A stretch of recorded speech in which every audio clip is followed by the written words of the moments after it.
Actually ఈరోజు 3TV తీసుకున్న topic చాలా ఎసెన్షియల్.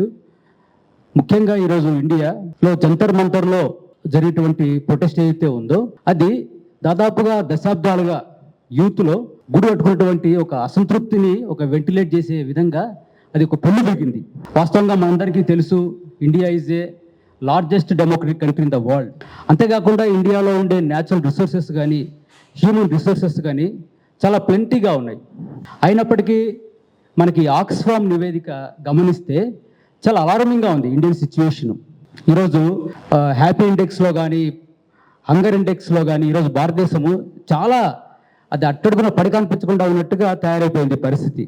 సో దీనికి ప్రధానంగా మేము భావిస్తున్నది ఏమిటంటే, ఈ రోజున ముఖ్యంగా 90sలో అప్పటి గవర్నమెంట్ తీసుకొచ్చినటువంటి లిబరలైజేషన్, గ్లోబలైజేషన్, ప్రైవేటైజేషన్ పాలసీస్ ద్వారా ఈ యొక్క డీజనరేషన్ అనేది మరింత ర్యాపిడ్గా డెవలప్ అయిందని చెప్పేసి భావిస్తున్నాము.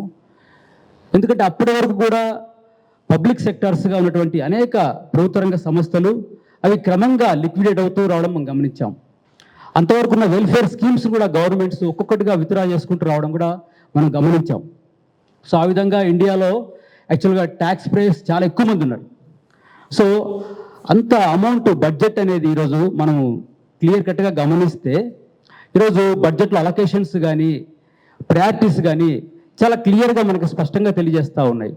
ఇవన్నీ కూడా మెజారిటీ ప్రజల కోసం కాదు అనేది కేవలము ఒక కొద్ది మంది, లైక్ ఒక 80 ఫ్యామిలీస్, ఇండియాలో ఉండే 80 ఫ్యామిలీస్, టాటా, బిర్లా, అంబానీ, అదానీ లాంటి బిగ్ మోనోపలీ హౌసెస్, కార్పొరేట్ సెక్టార్స్కి అనుకూలంగానే ఈరోజు ఏ గవర్నమెంట్ అయినా కానీ ఇర్రెస్పెక్టివ్ ఆఫ్ ఎనీ పార్టీ, అటు కాశ్మీర్ నుంచి కన్యాకుమారి దాకా, గుజరాత్ నుంచి బెంగాల్ దాకా అన్ని రాష్ట్రాల్లో కూడా దాదాపుగా ఇవే సిమిలర్ లైన్స్లోనే పాలసీస్ తీసుకురావడం జరుగుతుంది.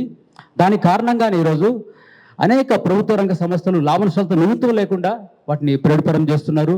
అవి ఒక పక్క అంబానీ, అదానీ యొక్క ప్రాపర్టీగా, అవి అసెట్స్గా మారిపోతూ ఉన్నాయి. రీసెంట్గా ఒక 6 ఏళ్ల చరిత్ర గమనిస్తే కూడా మనము ఈ గవర్నమెంట్ వచ్చిన తర్వాత సెంట్రల్ గవర్నమెంట్ ప్రధానంగా దాదాపుగా 6 లక్షల కోట్ల రూపాయల రాయితీలు కానీ, ట్యాక్సెస్ కానీ, లేకుంటే వాళ్ళ యొక్క లోన్స్ కానీ అవన్నీ కూడా వైవ్ ఆఫ్ చేయడం అనేది మనం గమనించవచ్చు. సో ఈ విధంగా విపరీతమైన పోలరైజేషన్ అనేది ఈ మధ్య బాగా జరుగుతోంది. సో ఈవెన్ ఆప్ పార్టీకి సంబంధించినటువంటి అరవింద్ కేజ్రీవాల్ కూడా చెప్తా ఉన్నారు క్రోనిక్ క్యాపిటలిజం అని చెప్పేసి.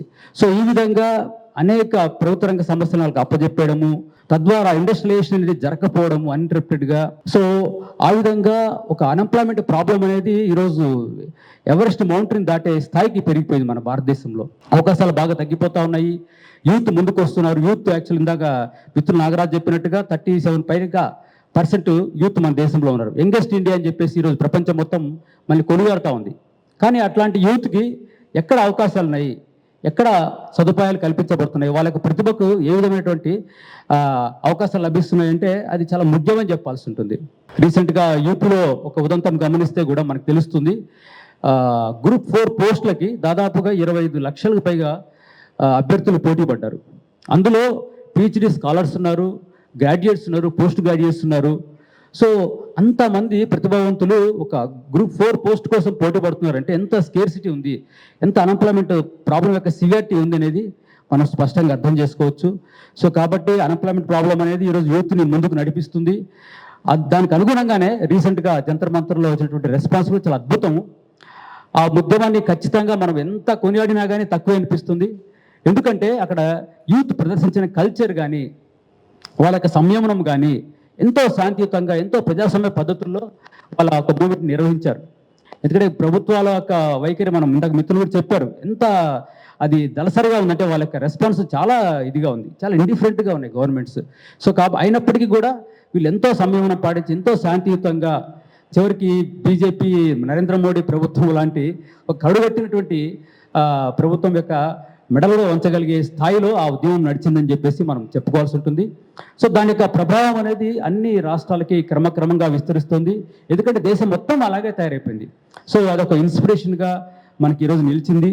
గతంలో ఏ విధంగా అయితే బంగ్లాదేశ్, శ్రీలంక, నేపాల్, అంతకుముందు అరబ్ స్ప్రింగ్ లాంటి సందర్భాలు ఏ విధంగా అయితే వచ్చాయో అట్లాంటి పరిస్థితి ఈరోజు భారతదేశంలో కొనసాగుతుంది. ఇది రేపొద్దున మరింత ఉధృత రూపం కూడా తీసుకునేటువంటి అవకాశం ఉంది. ఖచ్చితంగా రాబోయే భవిష్యత్తు రోజులు మాత్రం యూత్ గతంలో లాగా ఉండరు. ప్రతిదీ కూడా ప్రశ్నించే స్థాయికి చేరుకుంటున్నారు. సో కాబట్టి ప్రతి పాలసీని ప్రతి దాన్ని కూడా క్వశ్చన్ చేసేస్తూ ఉన్నారు. ఎందుకంటే ఈరోజు డెమోక్రసీ ప్రకారము ఎడ్యుకేషన్, హెల్త్, ఎంప్లాయ్మెంట్ అనేది ఒక మినిమం బేసిక్ నీడ్స్, అది గవర్నమెంట్ ప్రొవైడ్ చేయాల్సినటువంటి వాటివి.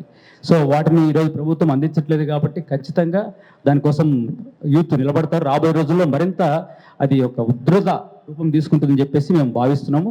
ఎంతో ఆశాభావంగా ఉన్నాము. నా పేరు తేజ. మేము ఆల్ ఇండియా డెమోక్రటిక్ యూత్ ఆర్గనైజేషన్ని రిప్రజెంట్ చేస్తాం.